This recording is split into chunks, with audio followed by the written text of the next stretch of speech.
এই সংসারে প্রত্যেক ব্যক্তি বড় কিছু করতে চায়, এমন কিছু যা এই সংসারে কেউ আগে কখনো করেনি।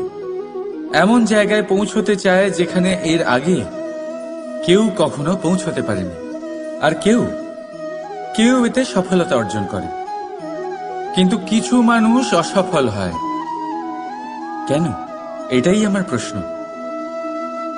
না তো তাদের ইচ্ছেতে কোনো কমতি থাকে, না কমতি থাকে তাদের চেষ্টায়। তাহলে কেন এরা পিছিয়ে পড়ে?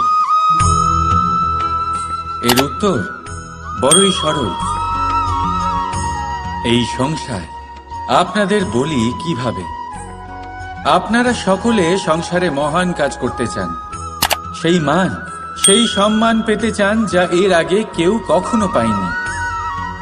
কিন্তু আপনার সমস্যা এটাও যে এই কাজে সংসার আপনার সাথে থাকছে না। বড়ই অদ্ভুত ব্যাপার। দেখুন, ভুলে যান গোটা সংসারকে, জীবনে একা একা এগিয়ে চলুন। গঙ্গোত্রী থেকে যখন একটি জলের ফোঁটা বেরোয় তখন সেটা শুধু এক বিন্দু জল। তারপরে যখন সে তার যাত্রা শুরু করে অন্য জলের ফোঁটার সাথে মিশে, তখন সে স্রোতে পরিণত হয়, গঙ্গাতে পরিণত হয়। যদি আপনি জীবনে এগোতে চান তাহলে একলা এগোতে শিখুন, নির্ভীক হয়ে, সাহসের সাথে, ধনাত্মক চিন্তা নিয়ে জীবনে এগিয়ে চলুন, একা এগিয়ে চলুন। আর দেখবেন সেই মান, সেই সম্মান আপনার জন্যই অপেক্ষা করে আছে। রাধা রাধা। এই বৃক্ষ দেখতে পাচ্ছেন, বটবৃক্ষ। এই সংসারের সব থেকে বড় বৃক্ষের মধ্যে অন্যতম। কি না করে এই বৃক্ষ? অনেক বছর ধরে বেঁচে থাকে এই বৃক্ষ। এই বৃক্ষ সর্বদাই বাড়তে থাকে। কত পশু পাখিদের এই বৃক্ষ আশ্রয় প্রদান করে। পথ চলতি পথচারীদের এই বৃক্ষ ছায়া প্রদান করে, আশ্রয় প্রদান করে, বিশ্রাম করার জায়গা দেয়, শীতল ছায়া দেয়। বটবৃক্ষ সংসারের সব থেকে বড় বৃক্ষদের মধ্যে একটা বৃক্ষ। এই বৃক্ষের বীজ সর্ষে দানার থেকেও ছোট হয়, কিন্তু তা মাটির মধ্যে সমাহিত হয়ে যায়, নিজের খোলসকে ভেঙে প্রথমবার অঙ্কুরিত হয়। আর তারপরে আস্তে আস্তে আস্তে একটা ছোট্ট বীজ একটা বিশাল বটবৃক্ষে পরিণত হয়। জীবনে যদি সাফল্য পেতে চান তাহলে এইভাবেই এগোতে হবে। ছোট ছোট পদক্ষেপের দ্বারা এই পথ চলা শুরু করতে হবে। সেই জন্য ছোট কাজ করতে কখনো সংকোচ করবেন না, ছোট কাজ করতে কখনো লজ্জা পাবেন না।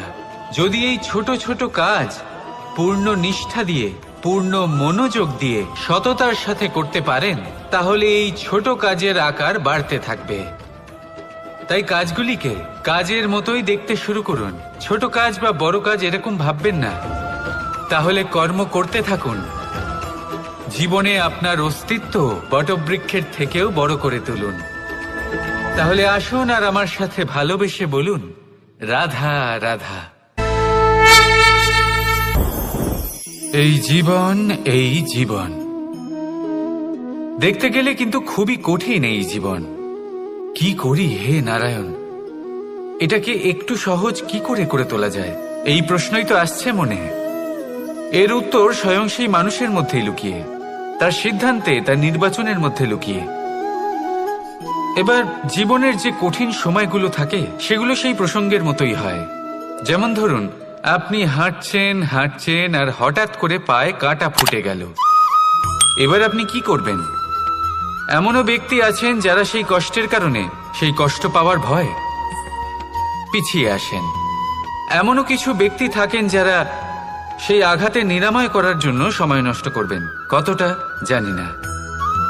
এমনও কিছু ব্যক্তি থাকতে পারেন যিনি হয়তো সেই কাঁটাকে তুলে নিয়ে তার ব্যবহার গজালের মতো করবেন, তাকে দেওয়ালে পুঁতে একটা সুন্দর ছবি লাগাবেন, যাতে সেই দেওয়াল আরো সুন্দর দেখতে মনে হয়। এটাই জীবনের সাথেও হতে পারে। এবার দেখুন, জীবন হলো কঠিন নাকি অত্যন্ত কঠিন সেটা গুরুত্বপূর্ণ নয়, সেটাকে সরল করার জন্য আপনি কি করছেন সেটা গুরুত্বপূর্ণ। জেনে রাখুন, আমরা সবাই মরণশীল। আমাদের সবার মৃত্যু হবে। প্রত্যেককেই এক না একদিন অবশ্যই মরতে হবে। এবার যখন সেটা হতেই চলেছে, তাহলে ভয় কেন পাবো? চিন্তা কেন করব? দুশ্চিন্তা করলে কি এর সমাধান হয়ে যাবে? কখনোই নয়। যা প্রারব্ধ তা হবেই। তাই জীবন এই কিছুক্ষণ আপনাকে বাঁচার জন্য দিয়েছে, তা বাঁচতে শুরু করে দিন। জীবনে যা পরিস্থিতি আসুক, তা ধন্যাত্মক দৃষ্টিভঙ্গি দিয়ে দেখা শুরু করুন। এটা যদি আপনি শিখে নিতে পারেন, তাহলে আপনার এই জীবন সুখ ও প্রসন্নতা দ্বারা ভরে উঠবে। আর এই প্রসন্নতাই আপনি বলবেন, রাধা রাধা। লক্ষ্য, পথ আর সাফল্য, এই তিনটেই একে অপরের সাথে জড়িত। কিন্তু অনেকবার মানুষ এদের ঠিকভাবে বুঝতে পারেন না। তারা ভাবেন যে যেরকম লক্ষ্য হবে সেরকমই পথ হবে। সেই মতোই লক্ষ্য কঠিন হলে পথ কঠিন হবে, লক্ষ্য সরল হলে পথও সরল হবে। যদি আপনাকে আসল সত্যের সাথে অবগত করাই, তাহলে দেখবেন সবকিছুই এর উল্টো। লক্ষ্য নিজের পথ বানায় না। পথ সেটাই যেটা আপনি স্বয়ং নির্বাচন করে আপনি নিজে বানান।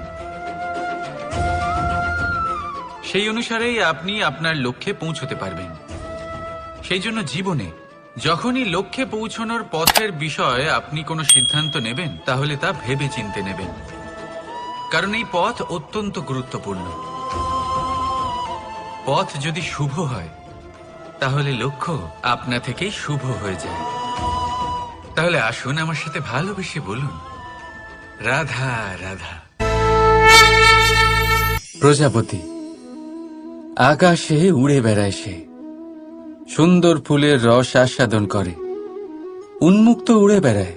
কিন্তু তারও বিপদ কম কিছু নেই। যেমন হলো পতঙ্গ, জন্তু এই প্রজাপতিকে নিজের আহার করে নেয়। তাকে এদের থেকে সাবধানে থাকতে হয়। সত্য হলো এটাই যে এই প্রজাপতি ততদিনই সুরক্ষিত থাকে যতদিন এদের পাখনা বৃদ্ধি পায় না।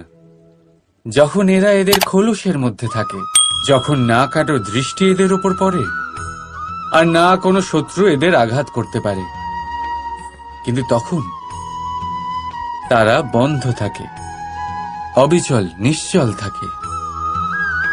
এই সুন্দর সংসার দেখার জন্য, এই সুন্দর আকাশ পাওয়ার জন্য তাকে তার সুরক্ষা ক্ষেত্র থেকে বাইরে বেরিয়ে আসতেই হয়। আর এটাই জীবনের নিয়ম। মানুষের সাথেও ঠিক এরকমই হয়।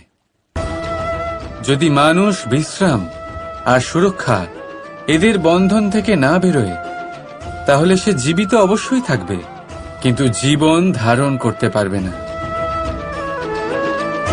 কারণ যদি জীবনে বড় কিছু করতে হয়, বড় কোনো কিছু পেতে হয়, সাফল্যের শিখর অবধি পৌঁছতে হয়, তাহলে সর্বপ্রথম আপনাকে নিজের সুরক্ষা ক্ষেত্র থেকে বেরিয়ে আসতেই হবে।